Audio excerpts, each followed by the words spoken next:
Hey up, I'm a funeral director, Michael Fogg, in Sheffield, and I'm going to talk to you about funeral plans, burials and cremations, and give some advice.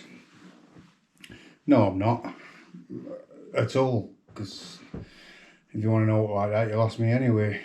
This channel's not for that. It's day in life for an undertaker. So today, this morning, it's Monday, it's 9:30.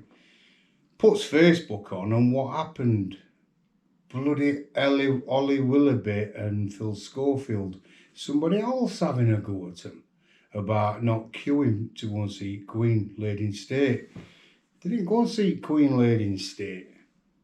I don't get what people's problem is. They just want to attack somebody. Remember that young lass who were on Big Brother or something? I don't know her name, but she took her own life because of things like this. And then I saw on Facebook everybody saying, let's be nice to people.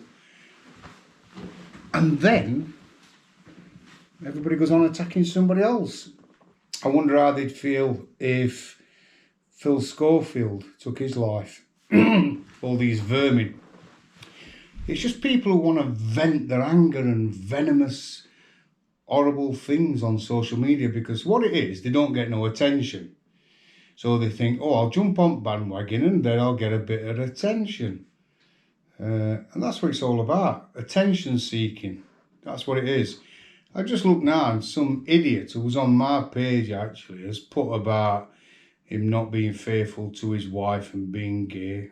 What has it got to do with you about somebody's sexuality? It's just got nothing at all. Yet when Phil Schofield come out and says, look, I'm gay, everybody's like, good on you, Phil, good on you, and all this. Nah, they're all trying to rip the bloke to fucking pieces. And that Ollie Willoughby. I don't watch these two, by the way. I'm not fans. Let me get that clear. I work. So I ain't got a clue what's on telly during the day. I've got no idea. I didn't even know they got it. Well, I knew they got a show something on this morning, but I just don't get it. Do not understand it. They didn't go and visit Queen's coffin. They were seen near there being escorted because they were doing something for this morning. Mad. Took me out after David Beckham, stood there like everybody else should, in queue, waiting his turn. And I dare say if Phil Schofield or this Willoughby were doing that, they'd have got in queue. But then somebody else would have ribbed them about something else. It's sad, it's society today that we live in. It's a crap society. I know what trolling's like, believe me. I know what it's like to have lowest scum in Sheffield and England having a go at you on social media. I know exactly what it's like because I've had it. Don't matter how good you are, don't matter what good you do, somebody won't like it. I can know there's people that don't like Queen. She spent all her life dedicated to us. Look at Pope, they'll have a dig at Pope. They crucified Christ to a cross. The thing is, all them that's having a go are throwing stones. But these are people who, they're probably shagging best friends' husband and stuff like that. Do you know what I mean? These are vermin who want to attack somebody else. So the blokes that's probably, I don't know, looking on sex tube or whatever they call it, that where his kids and that. I even had one on that 8 page about me. Paul slating me, and a few weeks later actually, these nonce catchers caught him in Rotherham, going to meet and have sex with a 13-year-old girl. You were brought straight out, do you know what I mean? You know, unbelievable. But they were on the slating me that I'm vile and horrible and disgusting, and everybody's agreeing with him. Oh yeah, we agree with you, Paul. He is. And then a few weeks later, bang, paedophile hunters have got him. In Rotherham, meeting a 13-year-old girl who did set him up with. Unbelievable. So all these that are having a go at Phil Schofield, I'm sick to death for hearing about it. I genuinely am. If they met Phil Schofield or that Ollie at an airport or somewhere, they'd be in awe. Oh, hello, how are you? Because that's how they are with me. We've even looked after families in the last 2 years who were slating me on social media. Then they ring up and say, my dad's died. My dad's died, Michael, will you look after him? Yeah, of course we will. Yeah, that's what we do. Unbelievable. We even had one, we looked after a gentleman, 18 months since, and his daughter had been on slating me. Now, his other family are lovely. Her two sisters are amazing. They're close friends of ours. But this one sister went on slating me. What she didn't go on and say is, well, my husband were taking, he put a video camera, one of these things I think it were, in her bedroom, 14-year-old. His stepdaughter. She didn't put that on, did she? He did a camera on top of wardrobe so he could actually record her getting undressed.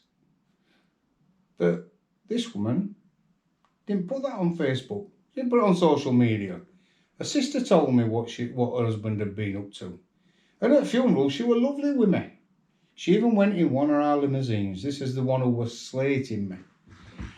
My heart goes out to Ollie Willoughby and Phil Schofield because it's crap. When you've got all that hatred and all that venom from people who, most of them, don't work anyway. They sit at home all day watching telly. They're a drain on society. There's people who have to be at home who can't find a job. There's people who do watch telly in day. That's their choice. But if I were that Phil, I'd be like looking at camera and saying, what the fuck are you doing sat there? Why don't you go and get a job? Why don't you pay your tax like we do to keep you sat there? Mad, innit? Crazy. Right rant Monday morning, innit? Straight away into rant. Because I'm sick to death of seeing it. So anybody else, I don't put Facebook on much now. I only go on once or twice a day. I used to be on all day. But now it's just full of venomous people. Unbelievable, seriously. Leave Phil Schofield alone. Leave Ollie Willoughby alone, or whatever she's called. They didn't go and jump the queue at all. All they did is they went to do something else and they were seen going past, escorted past the queue. They didn't even go to Queen's Coffee. So, anyway, back to funeral plans and burials and cremations. I'm not going to even talk about them. Unlike most undertakers, what say, you do get the ashes back, of course you do. When someone's cremated, of course you get the loved ones, the ashes back, it's that loved one. But I'm not even going to go into, look at this, I'm boring, look at this. Right thing to have on the desk, innit? No wonder nobody comes in my office to talk to me. So, anyway, I better leave you and I'll let you get going. Because you've got more things to do than sit listening to me ranting and raving. And I've got more things to do than be sat here talking to you. I've got a funeral to go out on in a bit. I'm just sick to death of how fickle people are. People who are friends with people, but then at first opportunity, slate them. The two-faced, backstabbing morons. It's quite simple. And it fucked my head up massively when I got trolled. But now I think they're just a waste of space. They're a drain on society. They'll slate people on social media, but when they meet them in the street, they're as nice as... Oh, by the way, I've scratched my ear. I walked into a sign up in Scotland. Somebody spiked me drink. I think it was about 8th whiskey I had that was spiked. I couldn't hardly stand up, honest to God. Walked into a sign, nearly knocked me sen out. One of them Scottish lot up there must have spiked me drink, I think. But Cheryl kept saying it's all whiskey I was drinking, but I don't think it were. I couldn't stand up. I got a right headache next morning. Fault shocking. So that's why I've got a scratch on me head. I walked into a sign. Have a good day. Press like, subscribe. If you agree with what I've said, mention it. Put something. All right, and I'll answer you. Take care, everybody. I'm going to get ready.